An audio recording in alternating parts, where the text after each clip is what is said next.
Welcome back to On the Rise, as Jesse Marsh and Canada Soccer have unveiled their 26-man roster for the CONCACAF Gold Cup, the last major tournament before the 2026 World Cup. And this is a major opportunity for this Canadian side to go out and win some silverware, and a must-win opportunity. But we're going to break down this roster, going from goalkeepers to defenders, midfielders, and wrapping it up with the attackers. But before we do, guys, drop down below into the comments and let me know your thoughts on the squad that Jesse Marsh has selected. Hit that like button and drop a sub as we move closer to 650 subscribers. But we're going to jump straight into the goalkeepers, and of course, it's three very familiar faces for Jesse Marsh that he is called upon in goal, with Maxime Crepeau, Dane St. Clair, and Tom McGill. And yes, the big question in net will of course be, who will be the number one goalkeeper at the CONCACAF Gold Cup? And that will be a huge indication, of course, for the future and for the 2026 World Cup. But right now, that is probably the biggest question looming around this starting 11. The biggest question looming around this squad is who will start in goal. And at the Gold Cup, it'll be very important. But I truly think it's a no-brainer, and it has to be Dane St. Clair. Dane St. Clair has been utterly fantastic this season for Minnesota United, playing some terrific football in goal, truly showing his best and his absolute quality, which is very exciting for how well Dane St. Clair has been playing. A side that consistently keeps clean sheets, very good defensively, soaks up pressure. Minnesota United and Dane St. Clair has had a very good season so far and are fighting at the very top of the MLS in their conference and playing very well. And a lot of that has been due to Dane St. Clair and his heroics in goal. I really believe he deserves to be the number one for this Canadian men's national team. Whether it's been for club or for country, when he's called upon, especially at the national team level, he is always impressed. He has always given his best and played very well, especially coming up with some big time saves. And yes, both goalkeepers have done that, but Dane St. Clair has that size, he has that stature, he's now done it under Jesse Marsh, and I think Dane St. Clair has to be the number one goalkeeper. But you, of course, can't go wrong either way. Maxime Crepeau is a great option. He brings you a lot of different things that Dane St. Clair does as well.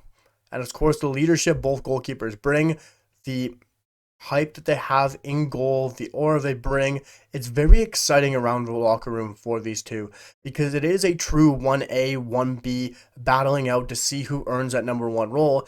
And I don't think as supporters, we're really going to go wrong with having Maxime Crepeau or Dane St. Clair in goal. I just believe it should be Dane St. Clair. And yes, there's always going to be that question around the third goalkeeper. Would it be James Pantemis? Would it be Tom McGill? Or Jonathan Sirois, who is the training player at the Canadian Shield?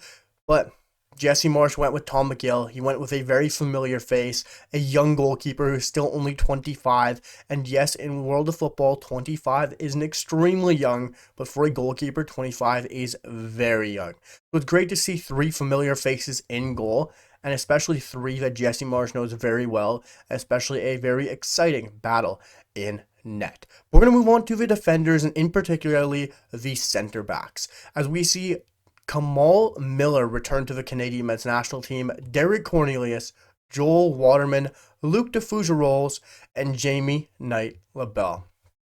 A very exciting center back group and center back pairing options. And yes, of course, there's no Moise Bombito. Moise Bombito is, of course, not on this roster due to having wrist surgery this summer. And yes, finally getting a break, finally getting some rest after a crazy last year for Moise Bombito, who went from the Copa America to the MLS with Colorado Rapids to a transfer to OGC Nice, playing the entire French season, and is now finally getting a break and getting some wrist surgery, and definitely needs that time to recover, to heal, and prepare for 2026, and arguably the biggest year in Canadian football. So Moise Bombito gets some due rest, but this is now a group where we see Derek Cornelius take the reins, take the leadership, and take reliability. This is where he is going to be really relied on in this tournament. He is the key factor in that back four and the one who is going to truly be looked upon in this tournament. It is a completely new back four with no Moise Bombito, no Alphonso Davies, and who knows how much game time Alistair Johnston will get. This is very exciting for Derek Cornelius, and also very exciting to see a brand new back four. Derek Cornelius is someone I've been a big fan for a long time. and he is a very exciting center back. He gives his absolute all on the pitch and isn't willing to come off. And we even saw it against Mexico where he had that horrible head injury and still stood on, still played his all, and gave absolutely everything. But the big question here is, it's not who will start, it's who will start next to Derek Cornelius. We know Derek Cornelius will start. That is an absolute no-brainer. But who will be his partner? I truly think it'll be Joel Waterman. Jesse Marsch has shown how much he loves Joel Waterman, the respect he has for Joel Waterman, his leadership, the path he's gone to make this national team, and still what he's doing this season has not been up to standard for him. But Jesse Marsch likes what Joel Waterman brings. And I truly don't agree. I don't think Joel Waterman should start. I like what he can bring in some circumstances, but I don't think Joel Waterman is the right partner for Derek Cornelius. I think it should truly be Jamie Knight-Labelle. Jamie Knight-Labelle, at 20 years old, has had a great season for Crew Alexandra, has been recalled to play for Bristol City, and it's a great opportunity for him. Played in a very physical league, a very demanding league, and has played very well, being one of their best players, being starting consistently, and had a great season for Crew Alexandra, and is now returning to his parent club in Bristol City. I think it should be either Jamie Knight-Labelle or Luc de Fougerols who partners the likes of Derek Cornelius at the heart of the Canadian back four.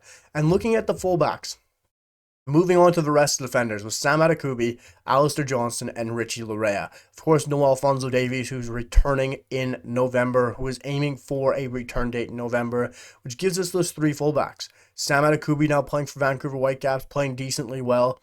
As well, you have Alistair Johnston. Who knows how much time he's even going to get at the CONCACAF Gold Cup with transfer speculations, with his fitness, returning from injury. It's all up in the air how much game time Alistair Johnston truly will get at the Gold Cup. And then you have Richie Larea, who's turning back from fitness, coming back from injury. It's a big question mark around him as well. So it's a very interesting group with the fullbacks. I truly expect it to be Sam Adekubi and Nico Sigor who get the start at fullback.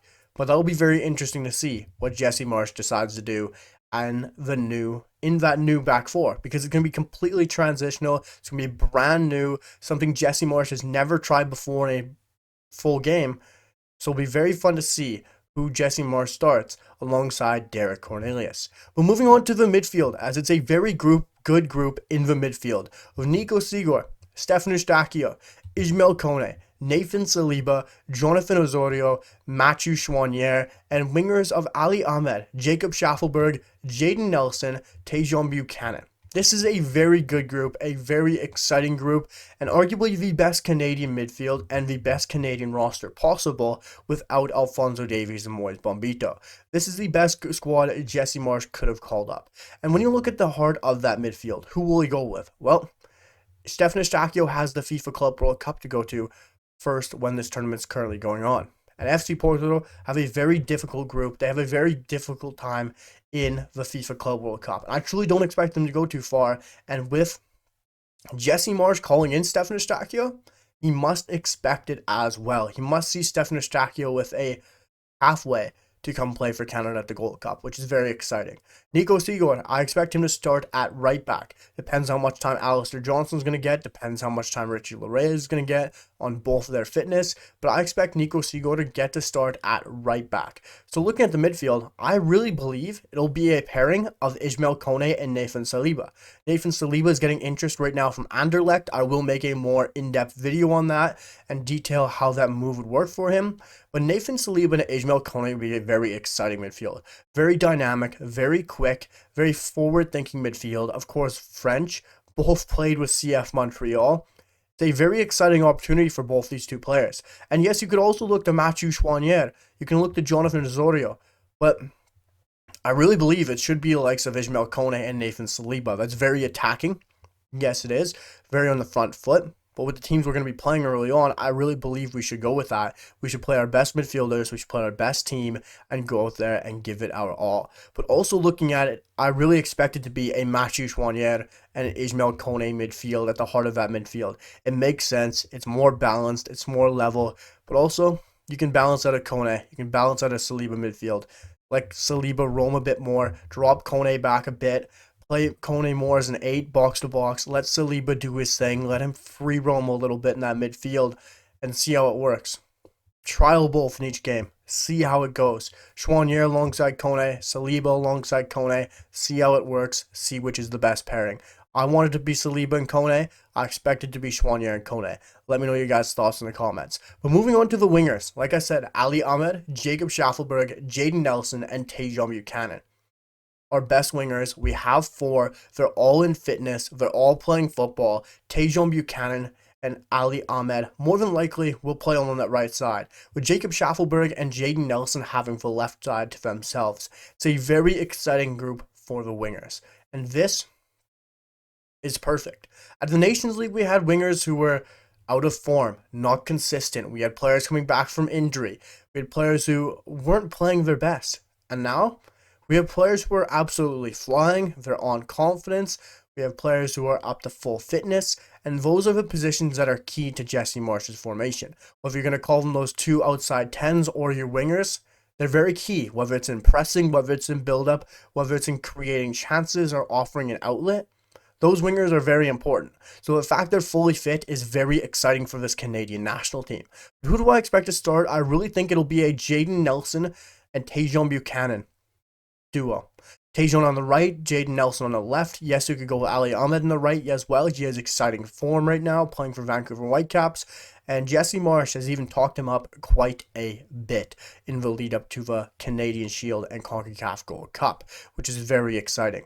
Why am I not thinking Jacob Schaffelberg will start? Well, Jaden Nelson has simply been very good. Jaden Nelson deserves it. And if Jaden Nelson doesn't get the start, Ali Ahmed can play off the left. Yes, he's been playing off the right this season as well, but Ali Ahmed's very versatile, as are most of our wingers. Could go either way, but our wingers are very versatile, they're very exciting, and I don't think we can really go wrong if one of them starts over the other. I would just expect it to be Tajon Buchanan and Jaden Nelson. But Ali Ahmed has a very good chance of starting with how good his form's been and how exciting it has been seeing Jesse Marsch truly praise Ali Ahmed recently. Moving on to the forward line, to the strikers, to the most exciting part of this roster, where the questions are truly looming. Jonathan David, Promise David, Tani Oluwase, Daniel Jebison, and Kyle Larin. The best forward line we have had as a nation. This forward line, this front 5, is truly incredible. And Jesse Marsch has a headache choosing who will be up front. Yes, you and I might not have a headache because we'd probably go with Jonathan David and Promise David, a absolutely no-brainer to everybody. But when you look at the rest of that team and the rest of that forward line outside of those two, you have Tani Oluwase who's scoring for fun in the MLS but playing a completely different style than the national team. You have Daniel Jebison coming off a decent end to the season with Bournemouth. Yes, it wasn't great. He wasn't getting a lot of minutes, but his confidence up. He scored against Manchester City. And you have Kyle Larin, tied for the best goal scorer and the club goal scorer this season were his club in Mallorca and now looking for a way out.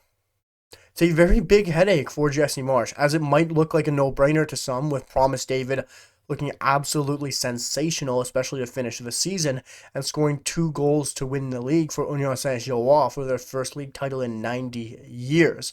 And Jonathan David looking like he's going to get the captain armband from Matthew Shinetti. Being said that is a huge indicator how much of an important piece he's going to be at the Gold Cup.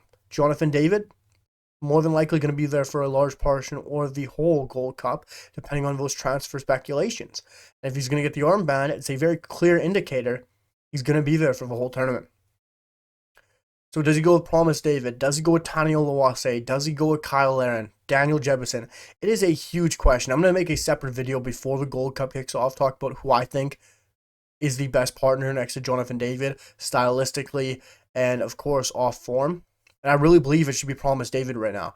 Promise David is the best fit for Jonathan David. He is a great player and gives the most sense. Absolutely makes the most sense stylistically and for Jesse Marsch and on form. But I'll also make a separate video on that, guys. Let me know your thoughts down below on the roster, on the breakdown, on my opinions as well. Let me know if you have different thoughts. I'd love to hear you guys have to say about the squad down below in the comments. Make sure to smash that like button, guys.